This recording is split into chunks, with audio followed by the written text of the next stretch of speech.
దుర్తి మండలంలోని ఏడీ ఆఫీస్లో మనము అర్జీ ఇవ్వడం జరిగింది. దానికి కారణం ఏమంటే జిల్లాలోని అన్ని మండలాలని కరువు మండలాలుగా ప్రకటించాలని చెప్పి మేము అడుగుతున్నాము.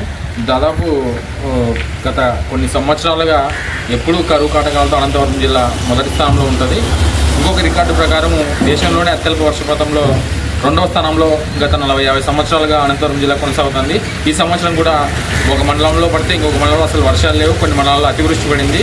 కాబట్టి ఇవన్నీ దృష్టిలో పెట్టుకొని ప్రతి మండలాన్ని కరువు మండలంగా ప్రకటించి రాష్ట్రంలో లేదంటే జిల్లాలో ఉన్న రైతులకు అందరికీ ఎకరాకి 50,000 రూపాయల నష్టపరిహారం ప్రభుత్వం కేంద్ర రాష్ట్ర ప్రభుత్వాలు చెల్లిస్తే తప్ప అనంతపురం జిల్లాలో రైతులు మనుగడ సాగించలేరు లేదా వ్యవసాయాన్ని కొనసాగించలేరు.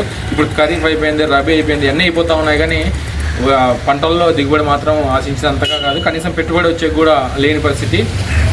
ఈరోజు కంది పంటను తీసుకుంటే కంది పంటలో మొన్న వచ్చిన చిరు తుఫాను లేదంటే జల్లుల వలన ఉన్న పూత కూడా పూర్తిగా రాలిపోయే దశకి చేరిపోయింది. కాబట్టి వేరుశనగ ఇప్పటికే పూర్తి స్థాయిలో నష్టాలతో రైతులను నెట్టివేయబడుతుంది. పండ్ల తోటలు ఆశించినంతగా రావట్లేదు.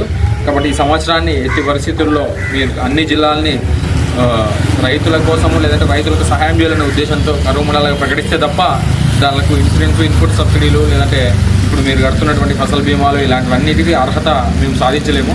మీరు కాబట్టి రైతుల కోణంలో ఆలోచించి కేంద్ర రాష్ట్ర ప్రభుత్వాలు ఫసల్ బీమా లేదంటే ఏ బీమాలన్నా మీరు దానికి పేరు పెట్టినా కనీసం ఎకరాకి 30,000 నుంచి 50,000 రూపాయలు ఇస్తే తప్ప వచ్చే కొద్ది రోజుల్లో వ్యవసాయం మనుగడ సాగించలేరు, లేదంటే రైతు బతికి బట్టగట్టలేని పరిస్థితి. ఇప్పుడు ఏ పని తీసుకున్నా మినిమం 300 నుంచి 500 రూపాయలు రైతుల కూలీలకు కావచ్చు వాళ్ళందరికీ ఉంటున్నాయి. కనీసం రైతులకు అంత మాత్రం కూడా గిట్టుబాటు లేని పరిస్థితి. కాబట్టి ఎకరాకి 30,000 చెల్లించాలని చెప్పి ఈ సందర్భంగా మేము కోరుతా ఉన్నాం.